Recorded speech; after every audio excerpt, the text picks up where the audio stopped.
Assalamualaikum warahmatullahi wabarakatuh. Selamat datang di podcast Rohis Al-Mutakin Ramadan Tang. Alhamdulillah, hari ini kita dapat melaksanakan podcast bersama Ibu Yidya Stuti, Sarjana Pendidikan Islam. Gimana kabarnya, Bu? Alhamdulillah, baik. Ya, Alhamdulillah. Hari ini kita akan melaksanakan podcast dengan tema kenapa sih kita harus menghargai perasaan orang lain? Teman-teman, pada dasarnya menjaga perasaan seseorang itu tidaklah mudah. Tidak semua orang yang punya masalah itu berani cerita kepada orang lain.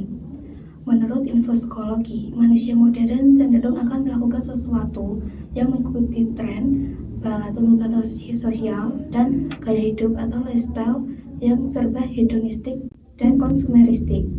Kebiasaan ini dapat menimbulkan perasaan cemas dan gelisah pada diri seseorang. Kebiasaan mengikuti tren dan tuntutan sosial bisa menciptakan rasa minder pada diri seseorang dalam pertemanan, karena merasa tidak selevel di dalam circle pertemanannya. Nah, menurut Bu Wid sendiri, menjaga perasaan seseorang itu gimana sih, Bu?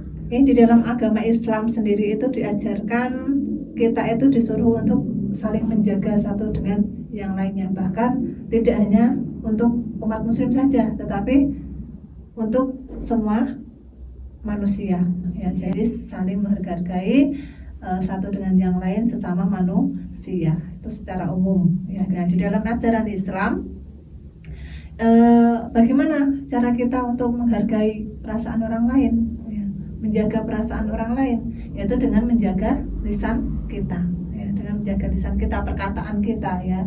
Karena apa? Dengan perkataan, ya, kadang dengan perkataan itu entah disengaja atau tidak itu dapat menyakiti hati orang lain, ya. Ketika kita tidak bisa berbicara baik, maka lebih baik kita diam, ya, seperti yang ada di dalam hadis, ya, yang berbunyi waman kana yu'minu billahi wal yaumil akhir falyaqul khairan aw liyasmut, ya, yang artinya barang siapa yang beriman kepada Allah dan hari akhir, maka hendaklah ia berkata baik, ya, atau diam.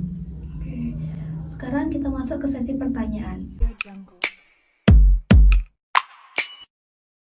Pertama dari Kak Doni dari kelas 11 MIPA 3. Mengapa kita harus menjaga perasaan orang lain, Bu? Padahal orang tersebut sudah menyakiti perasaan kita. Jadi kita harus berbuat baik atau harus bagaimana nih? Ketika orang lain menyakiti perasaan kita, ya, kita tetap harus berbuat baik, ya, karena sejatinya kita berbuat baik kepada orang lain itu sama saja kita berbuat baik pada diri kita sendiri, seperti itu. Jadi kalau berbuat baik kepada orang lain, kita tidak boleh berharap lebih gitu ya, Bu, buat orang lain berbuat baik kembali kepada kita. Jangan, ya. Kalau kita berbuat baik, berarti kita berbuat baik diniatkan lillahi ta'ala, ya, karena ketika kita disakiti oleh orang lain, ya, kita harus tetap berbuat baik, ya, karena perbuatan baik yang kita berikan kepada orang lain itu nanti akan kembali ke kita, ya, walaupun tidak melalui orang yang kita berbuat baik kepadanya. Oke, jadi sebaiknya jangan terlalu berharap gitu ya, Bu, ya, buat orang lain baik kembali kepada diri kita sendiri gitu. Ya, tidak usah berharap, ya, karena kita berharapnya kepada Allah. Oke. Ya, karena kan tadi kan diniatkan lillahi ta'ala. Kita ke pertanyaan selanjutnya, Ibu. Dari pertanyaan Kak Marita kelas 12 MIPA 2. Bagaimana cara kita untuk menjaga perasaan orang lain gitu?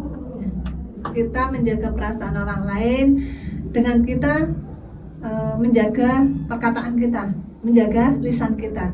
Ketika kita tidak bisa berkata baik, lebih baik kita diam. Seperti yang hadis yang Ibu sebutkan tadi, ya, lebih baik kita diam daripada ketika kita berbicara menyakiti hati orang lain.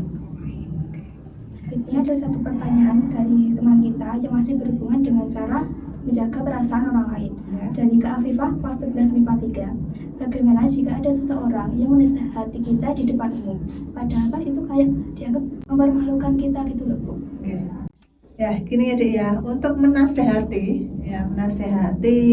satu dengan yang lain, walaupun itu kita menasehati adik kita, teman kita ya, seusia dengan kita ataupun di bawah kita, itu juga ada adabnya ya. Memang kewajiban kita sebagai seorang muslim itu saling menasehati ya, di dalam kebaikan, tetapi untuk menasehati itu ada adab-adabnya ya. Nah, di sini bahkan di dalam sejumlah hadis ya, beberapa hadis itu mengatakan ya, untuk kita saling menasihati satu dengan yang lain. Nah, hal ini sebagaimana kata-kata hikmah dari Imam Syafi'i ya, yang termuat dalam buku Mau'izat ya, Mau'izat, yang bahwasanya sampaikanlah nasihatmu kepadaku ya saat aku sendirian. Nah, dan janganlah katakan nasihat itu dikala banyak orang, karena memberi nasihat di kalangan banyak orang adalah salah satu bentuk pelecehan. Nah, aku tidak senang mendengarnya jika ada seseorang yang menasihati kita di dalam jika ada seseorang yang menasihati kita di depan umum ya, cukup diam saja ya, ajaklah bertemu, kemudian diajaklah bertemu, sampaikan jika menasihati cukup dengan 4 mata ya. Nah, di sini berarti kan dari hadis ini ya, kita itu menasihatinya kan secara terpisah, tidak di depan umum ya. Kalau menasihati di depan umum kan seolah-olah kita itu seperti mempermalukan, seperti itu kan ya. Kalau kita benar-benar ingin menasihati harus secara individu, tidak di depan orang banyak, karena kan nanti dampaknya sangat besar sekali ya. Komentar juga ya Bu ya. Iya. Dari podcast ini kita dapat menyimpulkan untuk tetap menjaga perasaan orang lain. Bercanda boleh, tapi juga harus tahu batasan gitu ya Bu. Apalagi untuk menjaga lisan supaya tidak menyakiti hati orang lain, karena lisan adalah cerminan hati. Mungkin dari Bu Wit ada tambahan Bu? Ya, sedikit ya tambahan dari Bu Guru. Kurang ya, seperti yang sudah Bu Guru sampaikan tadi ya, ketika kita tidak bisa menjaga lisan kita, maka akan banyak hati yang terluka. Tetapi ketika kita bisa menjaga lisan kita ya, pasti akan banyak orang-orang yang merasa nyaman dengan kita. Nah, ketika banyak orang yang merasa nyaman dengan kita menjalani kehidupan ini akan enjoy ya. Kita dapat menikmati kehidupan ini ya.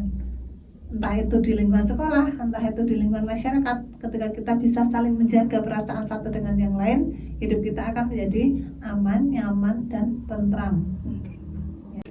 Terima kasih buat Bu Wit yang sudah menyempatkan waktunya buat podcast kali ini. Semoga ilmunya bisa bermanfaat bagi semua orang. Terima kasih juga buat teman-teman yang sudah menonton podcast kita. Buat teman-teman yang ingin memberikan saran atau buat tambahan, bisa ditulis di kolom komentar. Jangan lupa subscribe, comment, and like. See you next time. Wassalamualaikum warahmatullahi wabarakatuh.